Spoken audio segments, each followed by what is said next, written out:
Sabay-sabay natin alamin ang mga kaganapan na nangyayari sa ating bansa.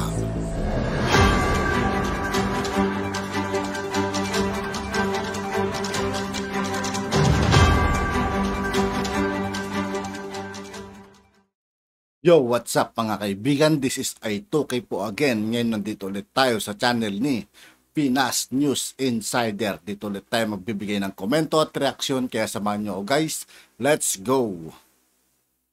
Ang nakakagulat, former COMELEC Commissioner Rowena Guanzon nanginginig na sa kaba matapos sampahan ng kaso ng isang grupo ng mga abogado sa ombudsman. Rowena Guanzon paniguradong hehemasin na daw di umano ang rehab bilang kabayaran sa lahat ng mga iniwan niyang kalat, higit lalo na di umano nung nasa COMELEC pa ito. Ito ang mainit na balitang pinuputakti ngayon ng samot-saring komento mula sa marami sa ating mga kababayan at marami nga sa kanila ngayon ang hindi napigilan ng kanilang sarili na maglabas ng kanilang hininga at komento sa mundo ng social media. Bago pa lamang kayo sa channel na ito, Sa lahat ng hindi pa nakasubscribe mga kaibigan kay Pinas News Insider, mag-subscribe na po tayo at huwag nyo rin pong kalimutan mag-subscribe dito sa aking channel.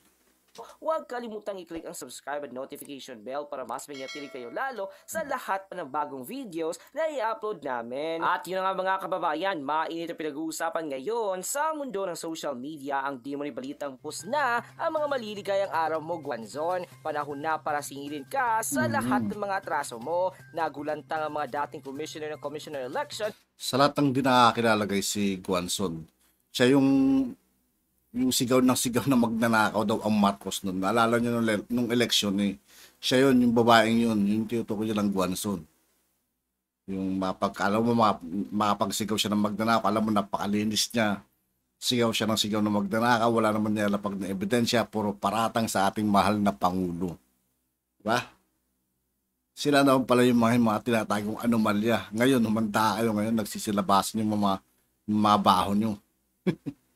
At kritiko ni President-elect Bongbong Marcos Jr. Kaya dapat lang magsihimas ng mga rehas tong mga to eh. Na walang iba kundi si Rowena Guanzon hinggil sa bumungad sa kanyang balita na sa wakas ay opisyal ang kinasuhan ng mga batikang abogado na walang iba kundi si Atty. Ferdinand Topacio at Atty. Diego Magbantay hinggil sa iligal na pagsisiwalat di umano nito sa ilang mga sensitibong informasyon kaugnay na sa mga disqualification cases ni Pangulong Bongbong Marcos Jr. noong commissioner pa ito. Ang kanyang paglabag di umano nito sa Constitution ay isa lamang sa mga inihaing kaso laban sa kanya, kabilang na ang anti-graft and corruption practices, kung kaya't panawagan ng taong bayan na siguraduhin ng mga maalam na abogadong ito na pananagutin ni Rowena Guanzon ang kanyang mga kasalanan sa taong bayan. Narito ang ulat sa halos magpaiyak sa dating commissioner. From Inquirer.net, Guanzon faces the graft rap over Bongbong Marcos disqualification case. Former Election Commissioner Rowena Guanzon is facing a graft complaint over her revelation of information relating to the disqualification case of Ferdinand Marcos Jr. from the presidential race. Lawyer Ferdinand Topacio and Diego Magbantay from the group Citizens Crime Watch filed on Friday an 18 pages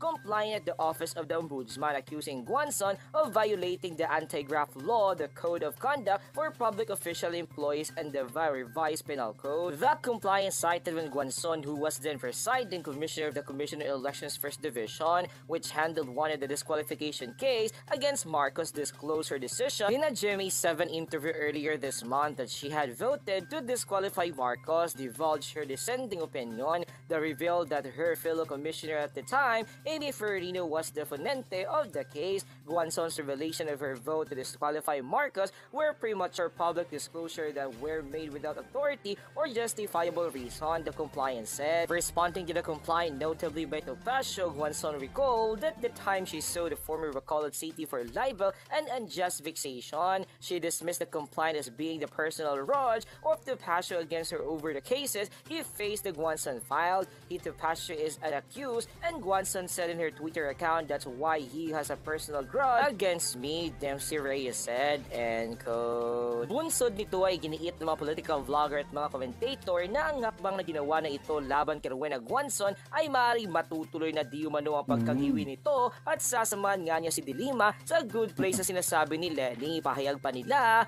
bardagulan ulit, magkakaalaman na kung si Guanzon Guanzon ba ay syunga ubangag? Matutuloy ba ang kanyang pagkangiwi? Sasamahan ba niya si De Lima? Abangan. Ay naman kay Adrian Pascual. Pabahan natin guys to. Baka sakaling magsama silang dalawa. Mukhang alam ko na anong gagamitin depensa niyan. Ito tumatakbo sa isipan ko. The defendant will admit. Kaya pala desperado na manalo guys, ano, nung tumakbo siyang senador.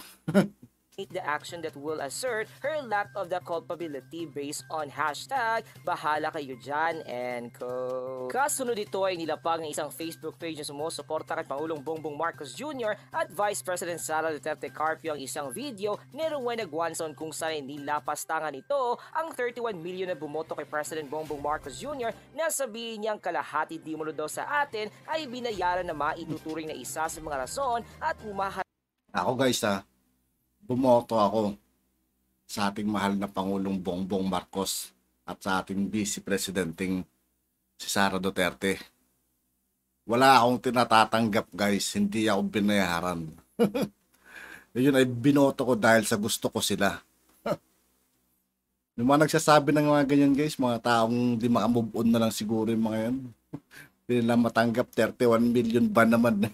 Harap na ito sa patong-patong na kaso. Kaya naman nang lumabas ang balitang ito ay umani agad ang samot-saring comment at reaksyon mula sa marami sa ating mga kababayan at marami nga sa kanila ngayon ang hindi napigilan kanilang sarili na maglabas ng kanilang hining at komento sa mundo ng social media. The netizens posted, "Hi, hindi ka pa rin ba maka-move on? Mahilig ka talaga sa pakikiniis, madam, pero karma is real. Hindi kami binibili pagmamahal at tiwala kay Pangulong Bongbong Marcos Jr. ang nagluklok sa kanya. Dapat masampulan na to na hindi na maparisan bitter at langit na uinggit kasi Hi Buangson." Ay naman kay Ivan Nibalaska, sila ulo nga itong si Guanzon. Kung nabayaran tayo, edi sana lahat caravan nandun tayo. Present sana lahat sa lugar. Kaso dahil hirap nga kami sa pera, kaya hanggang vlog na lang kami nanood at sumasama sa pagsuporta kay Bongbong Marcos at Sara. Ay naman kay turuan mo, naku po Guanzon, matutuluyan kang mangingiwi pag nasa kulungan ka na. Ay naman kay Scorpio, well, what comes around goes around, karma.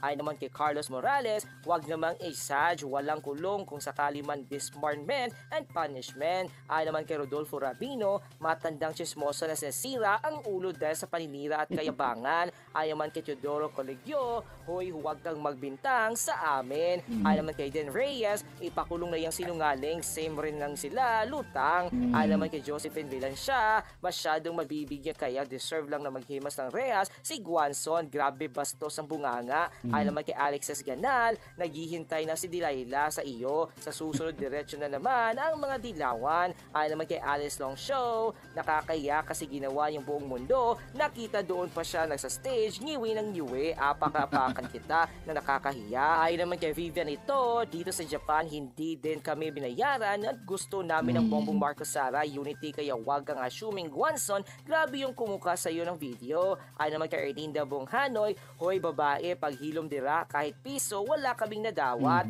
Ay naman kay Onesimo Robena, sino ka para sabihin ng bayaran ng 31 million na bumoto kay Bongbong Marcos. Ay naman kay Rodacio Alceso, puro ka lang ng mga Guanzon, magdemanda ka, hindi puro kulang dyan dada. Ay naman kay Arsenio Lacson, sige pag Manila ka pa, malapit mo nang samahan si De Lima. Ay naman dito lang sa Pinas, akala mo makakaupo ka sa Kongreso, good luck and co. At yun na nga mga kababayan, ano na ang masasabi. At yun nga po mga kaibigan, dito po nagtatapos ang ating reaction video. Muli ako po si I2K ng Sundalo ng Dunggalo at 811. Maraming salamat sa patuloy na pagsuporta. Yeah, peace out.